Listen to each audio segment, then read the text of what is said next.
आजादी की लड़ाई के समय देखें तो परम पूज्य डॉक्टर हेडगेवार जी समेत अनेक कार्यकर्ता ने स्वतंत्रता आंदोलन में हिस्सा लिया। डॉक्टर साहब कई बार जेल तक गए। आजादी की लड़ाई की कितने ही स्वतंत्रता सेनानियों को संघ संरक्षण देता रहा, उनके साथ कंधे से कंधा मिलाकर काम करता रहा। क्विट इंडिया मूवमेंट हो रहा था तो श्यामा प्रसाद मुखर्जी फजलुल हक के साथ डिप्टी सीएम थे। और फजलुल हक कौन था? ये वो आदमी था फजलुल हक जिसने मुस्लिम लीग की इजलास में पाकिस्तान बनाने का रेजोल्यूशन मूव किया, और श्यामा प्रसाद मुखर्जी उसके साथ डिप्टी सीएम थे। 1942 में 1942 में जब चिमूर में अंग्रेजों के खिलाफ आंदोलन हुआ तो उसमें अनेक स्वयंसेवकों को अंग्रेजों के भीषण अत्याचार का सामना करना पड़ा। ब्रिटिश अंग्रेजों के जो आर्काइव्स है, यानी उनका जो रिकॉर्ड है, उसमें उन्होंने लिखा कि आरएसएस के वर्कर कभी हिस्सा नहीं लिए और उनसे हमको खतरा नहीं। अंग्रेज लिख रहा जो खाबिज था। आजादी के बाद भी हैदराबाद में निजाम के अत्याचारों के खिलाफ संघर्ष से लेकर गोवा के स्वतंत्रता आंदोलन और दादरा नगर हवेली की मुक्ति तक संघ ने कितने ही बलिदान दिए। अरे यहाँ पर इस शहर में मौलवी अलाउद्दीन मक्का मस्जिद में जुम्मे का खुतबा देकर अवाम को रमजान के महीने में जुम्मे, अंग्रेजों के जो हेड था, निजाम तो खाली हुकूमत थी मगर असल इख्तियार तो अंग्रेज के पास था। हमला हुआ तो काला पानी का पहला कैदी कौन था? हैदराबादी था, मौलवी अलाउद्दीन रहमतुल्लाह अलैह। वहीं पर इंतकाल हो गया।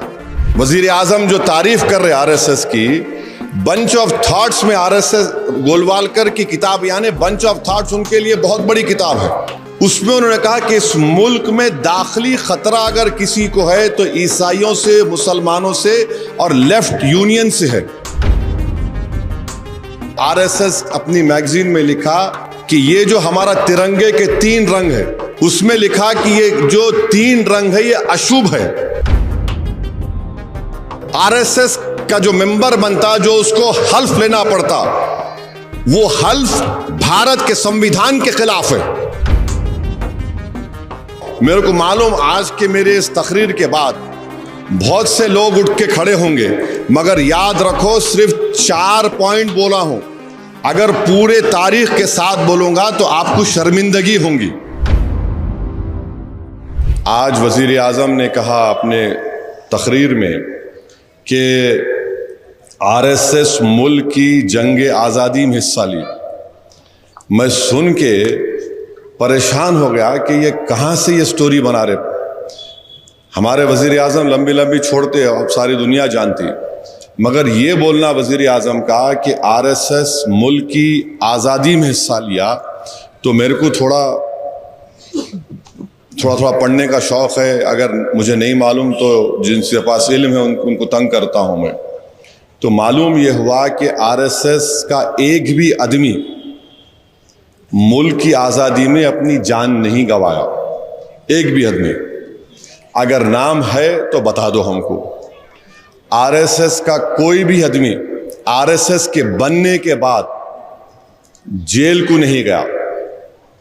अब तारीख ये बताती है कि हेगडेवर जो बानी है आरएसएस के, जो आज 100 साल बनाए, आरएसएस बनने से पहले वो कांग्रेस के मेंबर थे, और हेगडेवर कांग्रेस के मेंबर होते हुए ये बात, उनकी जो बायोग्राफी लिखी गई, बायोग्राफी लिखने वाले का नाम चंद्रशेखर परमानंद भिशिकर था।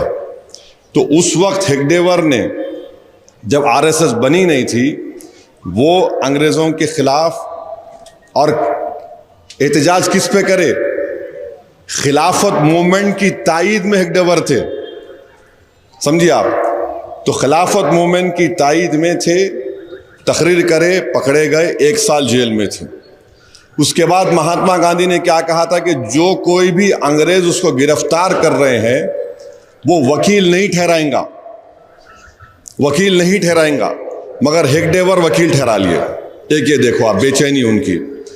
दूसरा, जो डंडी मार्च हम बोलते, जो नमक का जो तारीख में आया 1930 में, उस वक्त हेगडेवर जेल को गए और जेल में उन्हीं की इस चंद्रशेखर परमानंद भिशिकर की किताब में वो लिख रहे कि हेगडेवर उसमें इसलिए हिस्सा लिए ताकि वो लोग जो जंग आज़ादी में हिस्सा ले रहे थे उनको आरएसएस में शामिल कर लें। मकसद ये नहीं था, मकसद ये था कि आरएसएस में शामिल करना इनको। तीसरा आप देखिए कि क्विट इंडिया मूवमेंट हुआ 1942 में। 1942 में क्विट इंडिया मूवमेंट हुआ, उसमें प्राइम मिनिस्टर बोलते चिमूर मूवमेंट। भाई उसमें तो कई वॉलंटियर थे, आप कैसा उसमें माने आप उंगली काट के भी शहीदों में शामिल नहीं हो सकते। माँ भी एक प्रधानमंत्री लंबी दे दिए। ब्रिटिश अंग्रेजों के जो आर्काइव्स है यानी उनका जो रिकॉर्ड है उसमें उन्होंने लिखा कि आरएसएस के वर्कर कभी हिस्सा नहीं लिए और उनसे हमको खतरा नहीं। अंग्रेज लिख रहा जो खाबिज था। अब चौथी बात यह है कि जब क्विट इंडिया मूवमेंट हो रहा था तो श्यामा प्रसाद मुखर्जी फजलुल हक के साथ डिप्टी सीएम थे। और फजलुल हक कौन था? ये वो आदमी था फजलुल हक जिसने मुस्लिम लीग की इजलास में पाकिस्तान बनाने का रेजोल्यूशन मूव किया, और श्यामा प्रसाद मुखर्जी उसके साथ डिप्टी सीएम थे। ये चार चीजें, इसका जवाब भारत के प्रधानमंत्री नहीं देंगे। फिर ऑर्गेनाइजर एक आरएसएस की मैगजीन है। 1947 14 अगस्त आरएसएस अपनी मैगजीन में लिखा कि ये जो हमारा तिरंगे के तीन रंग है ना, उसमें लिखा कि ये जो तीन रंग है ये अशुभ है। अशुभ है कहा, ये एक बात हो गई। ये भी हमारे प्रधानमंत्री को मालूम मगर डाल दे रहे हैं, गुगली डाल रहे। दूसरा आप देखेंगे 23 नवंबर 1949 जब हम संविधान अपनाने आइन हम अपने आप को बना लिए, जिसको बाबा साहेब अम्बेडकर और मुल्क के मुजाहिदीन आज़ादी ने बनाया, तो आरएसएस ने क्या लिखा कि हमको ये संविधान की जरूरत नहीं है। ऑर्गेनाइजर में लिखा हमको मनुस्मृति चाहिए। मनुस्मृति मुसलमानों का नहीं है, वो तो हमारे हिंदू भाइयों के खिलाफ है। अच्छा, फिर सावरकर ने एक टेलीग्राम दिया था। टेलीग्राम किसको दिया था? अंग्रेज क्वीन को, बहुत बड़े मुजाहिदी आज़ादी, कि आप ये सब क्या कर रहे हैं, आप नेपाल के बादशाह को दे दो ये मुल्क, उनको किंग बना दो, उन हिंदुओं के किंग हैं। ये तारीख है, हमको एक एक चीज मालूम। आज वजीर आजम ये जो बात कर रहे हैं ना, ये बिल्कुल गलत है। अच्छा, इनका एक और चीज है, आप बोर तो नहीं हो रहे ना? जरा सुनिए, क्योंकि ये आजकल जो नेशनलिज्म का डिबेट चल रहा है उसमें आरएसएस के लोग, बीजेपी के लोग, तो वजीर आजम हमारे उसमें उतर गए। तो ये तारीख का मुताला करना जरूरी है, और जरूरी इसलिए भी है कि हम इनके झूठ को बेनकाब करना है। अच्छा, ये जो गोलवालकर आरएसएस के दूसरे सदर थे, यानी उनको सर संचालक बोलते, उनकी किताब है बंच ऑफ थॉट्स। वजीर आजम जो तारीफ कर रहे आरएसएस की, बंच ऑफ थॉट्स में आरएसएस गोलवालकर की किताब यानी बंच ऑफ थॉट्स उनके लिए बहुत बड़ी किताब है। उसमें उन्होंने कहा कि इस मुल्क में दाखिली खतरा अगर किसी को है तो ईसाइयों से, मुसलमानों से और लेफ्ट यूनियन से है।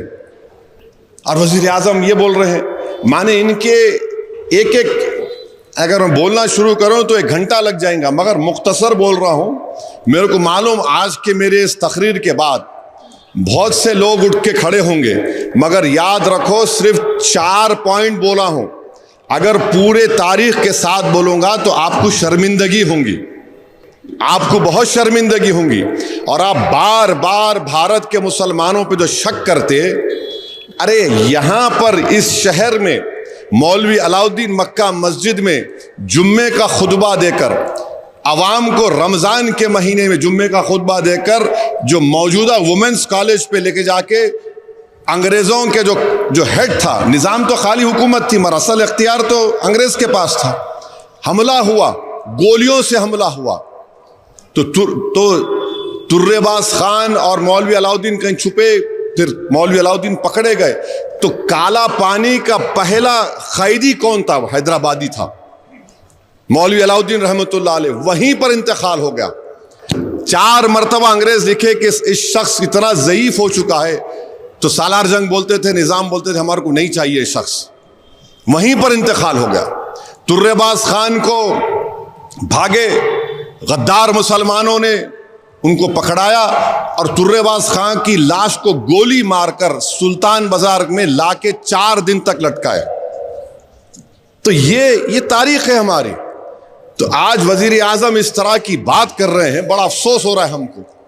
वजीर आजम देश को बता दें, आरएसएस की इतनी तारीफ करते ना, आरएसएस जो रोज दुआ पढ़ते वो क्या है उसमें, जो रोज दुआ पढ़ते, प्रार्थना जो बोलते, क्या है उसमें? आरएसएस का जो मेंबर बनता, जो उसको हल्फ लेना पड़ता, वो हल्फ भारत के संविधान के खिलाफ है। और बीजेपी उसके तायद में, वजीर आजम खड़े हो गए उसकी तायद में। तो वजीर आजम को ऐसे लोगों को साथ रखने जो उनको सही तारीख बताएं। प्राइम मिनिस्टर खुद बोलते, हाँ मैं स्वयं सेवक हूं। आप स्वयं सेवक थे होंगे या है होंगे अभी भी, मगर आपने भारत के आईन पर हल्फ उठाया है। और जो लोग भारत के आईन को कहा था, लिखा गया ऑर्गेनाइजर के मनुस्मृति चाहिए हमको, आज वो आप उनकी तायद में बोल रहे हैं। तो हम वजीर आजम के इस बयान की मजम्मत करते हैं।